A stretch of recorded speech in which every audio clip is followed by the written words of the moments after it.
প্রাইমারিতে ছেলেদের কত নাম্বার লাগবে, মেয়েদের কত নাম্বার লাগবে, যাদের কোটা আছে তাদের কত নাম্বার লাগবে, ইত্যাদি ইত্যাদি ইত্যাদি।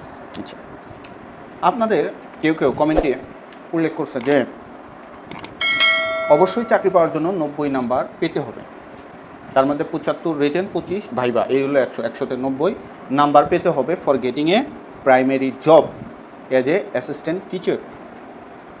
বাট আপনারা কতটুকু বিশ্বাস করুন 90 নাম্বার পাওয়া সম্ভব? পেতে পারে কয়জন? নাম্বারটা অনেক কম। প্রাইমারি কোশ্চেন এমন কোশ্চেন না যে একদম বিগত ইয়ার তুলে দেয়, বেশ কিছু কোশ্চেন আছে অনেক স্মার্ট, চাইলেই 90 নাম্বার সম্ভব না পাওয়া।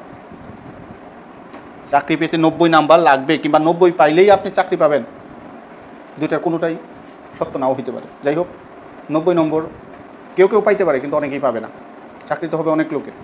যাই হোক, আপনারা চিন্তা করেন যে কয়জন 90 নাম্বার পাবে। এই যে প্রথম ধাপ, দ্বিতীয় ধাপ, তৃতীয় ধাপ গেল, কয়জন 90 নাম্বার পাবে 100তে?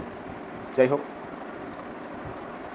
নেক্সট হলো প্রাইমারিতে মেয়েদের কত নাম্বার লাগবে? আপেক্ষিক বিষয়, উপজেলা ভেদে ভ্যারি করে। কোনো উপজেলা অনেক বেশি, কোনো উপজেলা অনেক কম। কেউ নিশ্চিত দিয়ে বলতে পারবে না যে আপনি এত নাম্বার পেলেই আপনার চাকরি কনফার্ম। তবে একটা অ্যাভারেজ নাম্বার, অনুমান ভিত্তিক, যে কেউ বলতে পারবে অ্যাভারেজ নাম্বার। প্রাইমারিতে অনেক ইনভিজিবল হ্যান্ড বিদ্যমান, অনেক অদৃশ্য হাত, অদৃশ্য শক্তি কাজ করে প্রাইমারিতে বেশি। জেলা পর্যায়ের চাকরিগুলো একটু অদৃশ্য হাতের সংখ্যা বেশি, করাপশন রেট বেশি। সো রেজাল্ট আসন্ন, খুব তাড়াতাড়ি হয়তো রেজাল্ট দিয়ে দেবে। আপনারা কয়েকটা কমেন্ট করছিলেন, তার ফলোব্যাক দিলাম।